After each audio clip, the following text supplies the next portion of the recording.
E aí, meninos, tudo bem com vocês? Então, vamos dar sequência aos nossos estudos sobre Roma. Encerramos, né, nosso último vídeo falando das guerras púnicas, né, esse processo do início da expansão territorial romana. E agora nós vamos analisar as consequências dessa expansão territorial, né?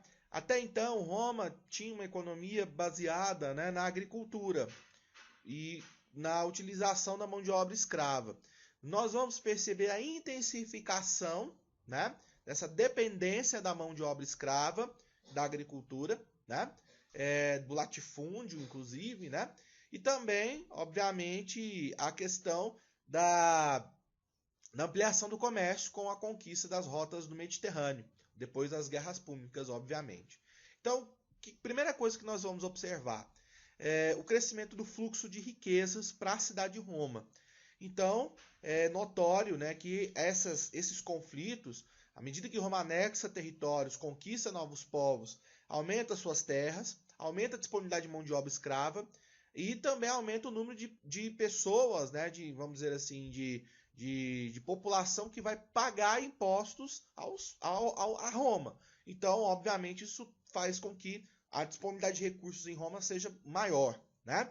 A consolidação do modo de produção escravista, ou seja, Roma, a partir, né, da expansão territorial, vai se tornar muito dependente da mão de obra escrava, e eu comparo isso aqui como se fosse um vício em algum tipo de narcótico, né? Por que, professor, essa comparação? Porque cada vez mais Roma depende dessa mão de obra escrava, e para manter esse fornecimento de escravo, Roma vai estar sempre tendo que estar em guerra e anexando territórios. A partir do momento que Roma para de anexar territórios e começa a faltar mão de obra escrava, Roma entra em crise. Nós vamos ver isso lá no século III depois de Cristo, a crise do escravismo, ou a crise do século III, um dos fatores que possibilitará a ruína da civilização. Concentração fundiária, ou seja, as terras não eram divididas iguais, os patrícios vão ser beneficiados, né? Vão ocupar as maiores e melhores terras. Isso gera o aumento da desigualdade social entre patrícios e plebeus, o aumento da escravidão por dívidas. Isso vai levar a uma série de revoltas sociais, nós vamos falar delas daqui a pouco, né? Então, todos esses elementos, né? Crescimento do fluxo de riqueza, consolidação do modo de produção escravista, concentração fundiária, aumento da desigualdade social, aumento dos conflitos sociais, todos esses elementos estão intimamente ligados a esse processo de expansão territorial romano, né, que vai acontecer e vai se intensificar no período republicano. Tá?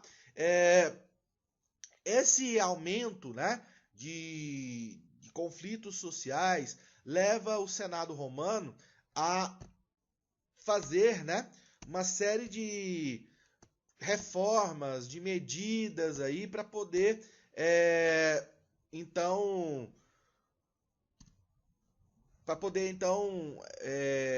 amenizar essas desigualdades sociais, né? E aí, por exemplo, nós vamos ter a aprovação da Lei Canuleia, da Lei de Insínia e da Lei das 12 Tábuas. A Lei das 12 Tábuas foi o primeiro código escrito de leis em Roma. A ideia, né, era justamente você ter um código escrito para que a população, de uma forma geral, tivesse acesso à lei. Isso, de certa forma, impedia a manipulação da lei por parte da aristocracia romana. A outra lei aprovada foi a Lei Licínia, que permitiu o casamento interclasses entre patrícios e plebeus.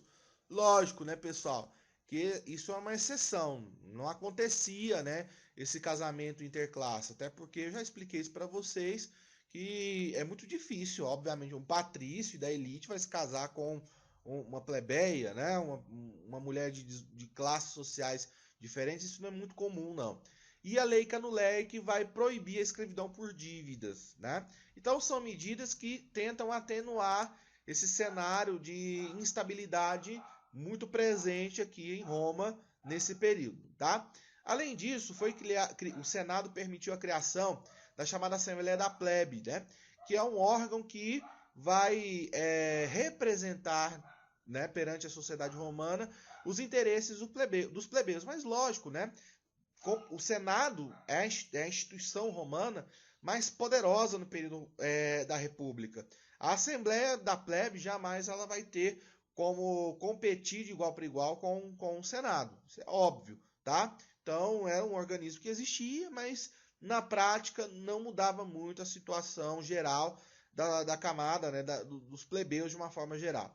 Além disso, foi criado, né, uma magistratura especial, que é o tribuno da plebe.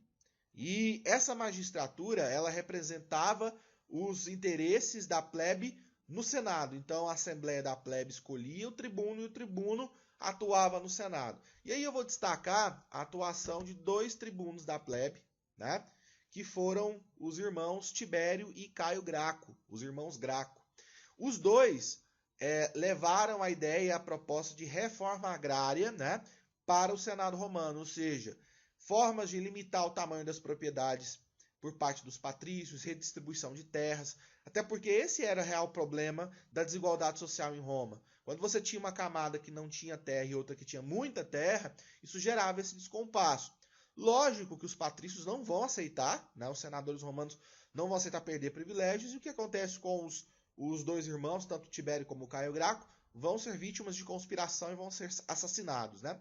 Algo muito comum no universo romano. As conspirações políticas, geralmente, elas eram encerradas com sangue, com a morte, né, de alguém. Então, isso é fato. Então, eu destaco essa questão dos irmãos Graco, né, esse intuito, né, essa defesa da reforma agrária. Então, essas reformas políticas que eu acabei de citar, a Lei Canuleia, a Lei das 12 Tábuas, Lei Licínia, Tribuno da Plebe, Assembleia da Plebe, elas resolveram o problema? Não, porque o problema da origem da desigualdade social está ligada à questão fundiária, né, à má distribuição de terras, à concentração de terras nas mãos dos patrícios. O que nós vamos observar é que as revoltas sociais elas vão cada vez mais se tornar frequentes e intensas.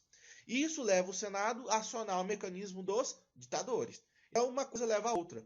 A expansão territorial leva ao acréscimo de riquezas, a concentração de terras nas mãos dos patrícios, o aumento das desigualdades sociais, a falta de uma representatividade política dos plebeus faz com que, né, e as desigualdades sociais também, faz com que